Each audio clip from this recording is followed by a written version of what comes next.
everybody, and welcome to my plus size grandma. This morning it's 10:02 a.m. here, and I'm just waking up, thinking about my son,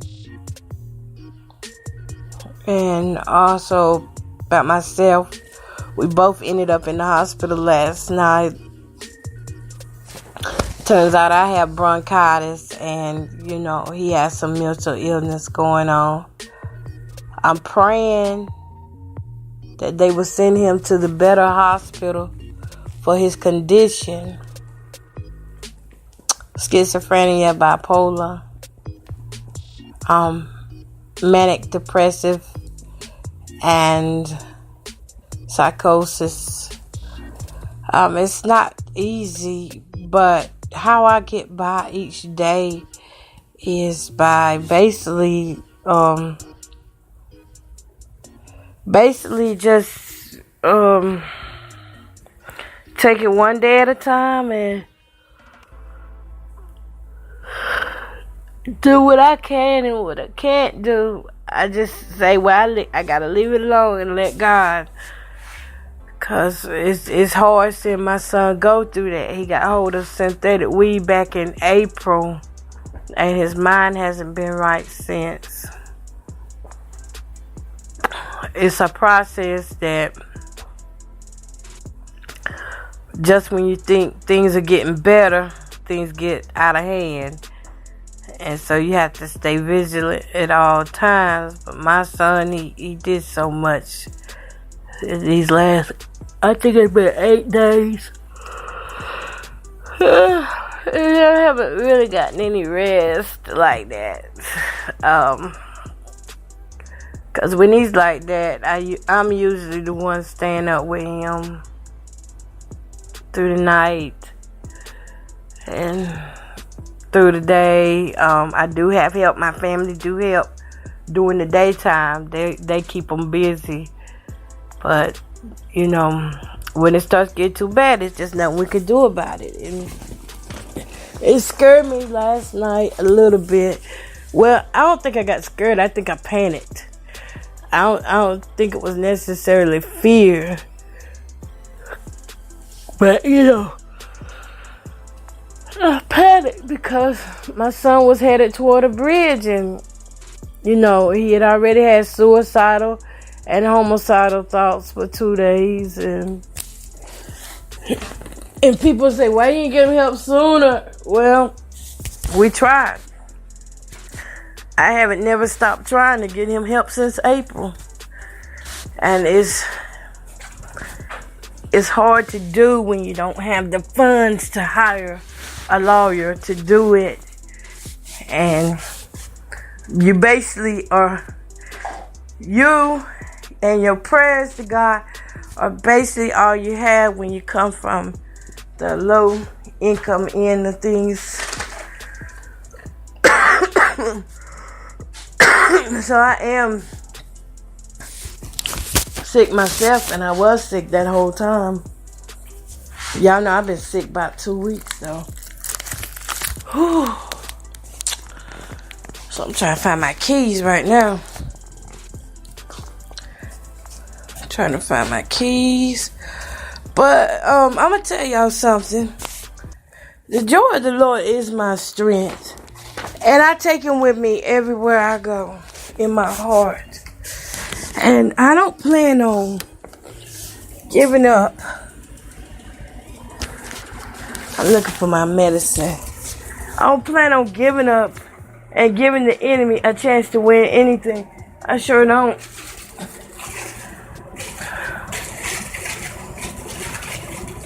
There is a chance out here. And that chance comes through and by God. Oh, gosh. Y'all, I am moving this morning. They gave me an inhaler last night. I'm going to go at my mom's house because I know my mom is... my mama is One strong lady. I hope I'm get even half her strength that she has. She's been through a lot over the years. Oh snap. It is kind of hard to breathe, you know. And I ain't got no air on in here either. We finna ride up there. Finna ride up there to my mom's. Ooh. What a beautiful morning. What a beautiful morning it is. Still a beautiful day. That's what I'm telling y'all. No matter what you go through, still count it joy. Know that there's some beauty in it somewhere. It's still a beautiful day.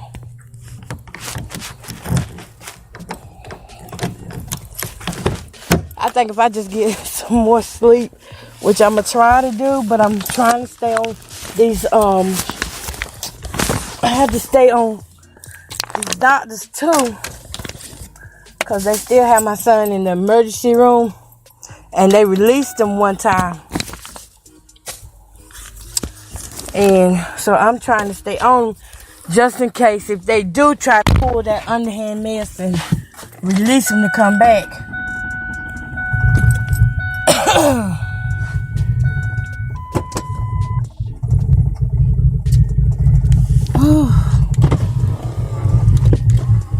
Hope my little fans, hope y'all are doing well. Trying to go up here. It's good to always have. I think I got it back on now. We're not the perfect family.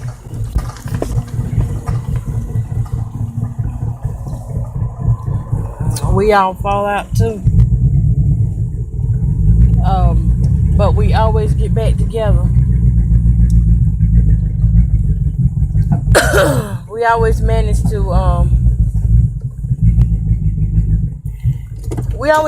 get back. I'm trying to climb this hill with my car is just not acting right.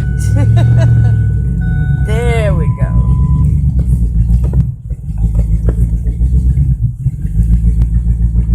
So my mission this morning is to get up here and get my medicine.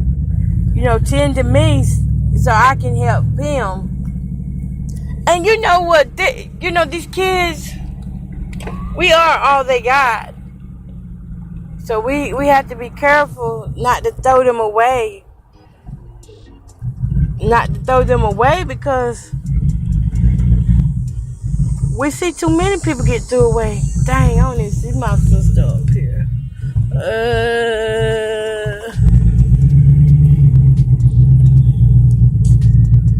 We gotta stop throwing people away, and like I said, you have to learn how to talk to your children and know what's going on with them. My son is schizophrenic, bipolar, and all that, and I had to learn all that stuff before. I heard of mental illness, because I know I've been through anxiety and stuff, and a little bit of depression here and there. But the other part, and I knew about schizophrenia because my aunt was schizophrenic. But I never had to be up under her like that. And when I was up under her, she was usually having a good day.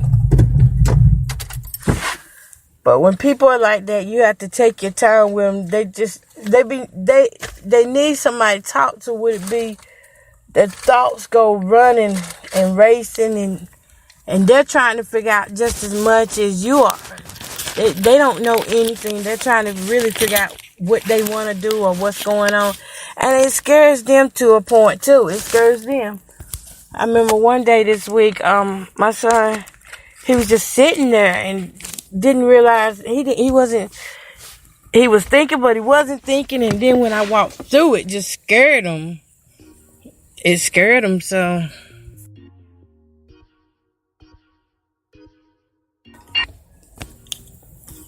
So we have to just do the best we can with what we got and who we got. We got the best defense ever, which is God. And God will put the right people in our path. I believe this is a test. My son did good for about 2 months here. He did real good. Let me give him that credit. He did good at controlling his emotions and anger and stuff. And the med part, I could try all day long to get him to take the meds, but it is really hard to get them to take the medicine. And it is one medicine that I thought worked really well with him, which was the Depakote. I thought the Depakote worked really well with him for us keeping his mind together and stuff. And then, you know, when you got outsiders, let me tell y'all about the outsiders. When you got outsiders saying, don't do this, don't do that, to these people who are schizophrenic and bipolar, all it does is create more paranoia. And then they don't want to take their medicines. Because the mind is already against them, you know. You only get one mind, folks. So you better love the mind you got. Treat it well, don't abuse it.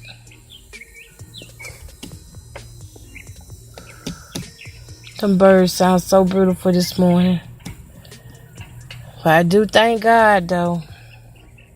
I thank God that he didn't get a chance to get to that bridge and jump. I thank God because my son was feeling indestructible last night. He felt unstoppable, and I literally had to call for backup from the police department, sheriff department. One of the cops was nasty though, but for the most part, we got the help that we needed and got him to the hospital, and well, he's still at the hospital under custody with an involuntary commitment paper I had served on him because I want to see my son live. I want to see my son live, and I know he can live through this. So I had to do what I had to do to save him.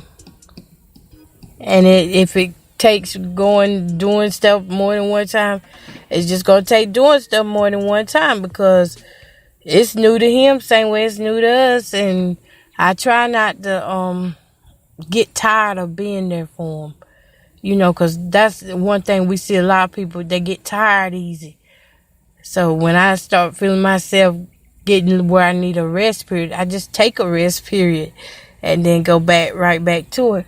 Because if you think about it, somebody's got, even if they're in a mental home, somebody has to take care of them. So why not do what you can while you can? That's the way I look at it, you know. I don't look at it through a negative thing. All positive.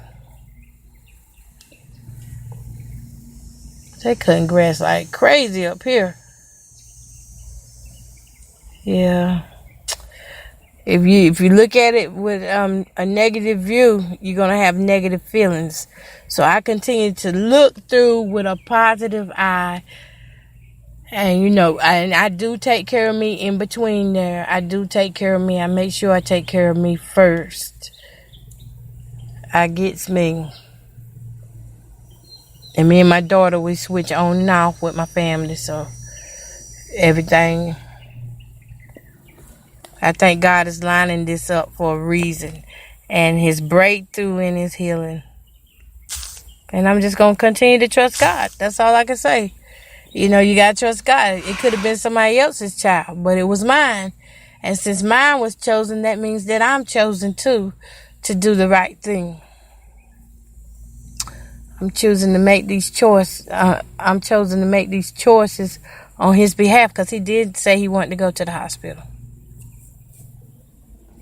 He did say that. He said that he wanted to go to the hospital. And then when the mania would kick in, he'd be like, no, I don't want to go to the hospital. The schizophrenia mania.